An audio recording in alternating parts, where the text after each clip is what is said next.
esperanza, alegría, calor y todo lo demás que existe en este día.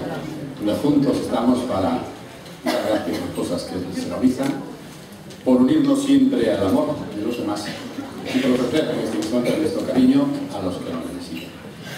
Y comenzamos. Hace años en Suiza, 10.000 personas formaron una petición de referéndum en favor del establecimiento de la ternura en las relaciones humanas. Los habitantes del Cantón Valais del sur de Suiza afirman que en el mundo falta ternura y nadie tiene el tiempo de hacerle un guiño a la vida. Ha llegado el momento de reaccionar, dicen ellos. Y nosotros comentamos que no les falta razón. La ternura, que no es blandenguería, es una forma delicada de manifestar el cariño y el respeto que nos merecen los demás. Martín Abril, es famoso periodista que ya ha fallecido, afirma que con los años nos vamos haciendo comprensivos, humanos y tiernos. Y esto es hermoso.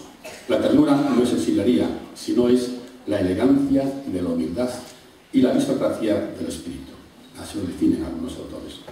Con la ternura se pueden recuperar los valores esenciales de la vida. Con la brutalidad, con la violencia, no conseguimos sino amargar la existencia de nuestros hermanos, porque todos vamos en el mismo barco.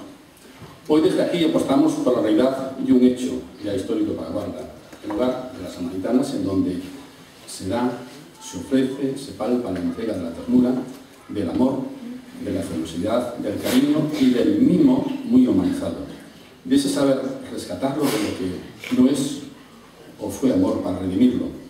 Las Samaritanas se vive el gesto, la mirada, la palabra, el servicio a los que forman la familia. Desde que llegan están seguras de que se les quiere con afecto, comprensión y amabilidad, y se les acepta haciéndole borrón del pasado.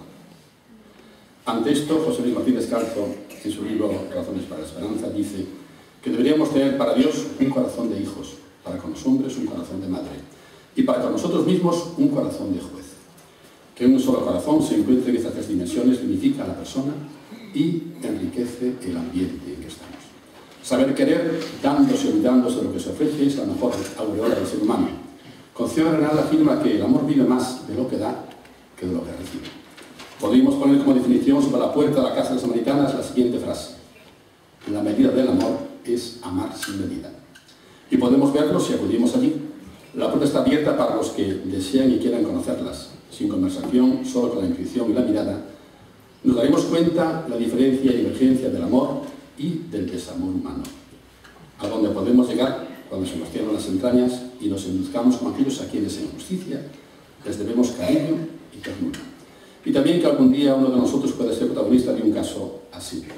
Gabriel y Galán, el poeta, lo dice en sus versos: me enseñaron a rezar, enseñaron a sentir y me enseñaron a amar. Y como amar y sufrir, también aprendí a llorar. Las Samaritanas se enjugan lágrimas de amores abandonados, rechazados, olvidados. Pero en este hogar encuentran nueva acogida con un nuevo amor, un cercano cariño. Aprender a vivir y amar es un desafío a la conciencia de cada uno. En materia de amor, demasiado es poco.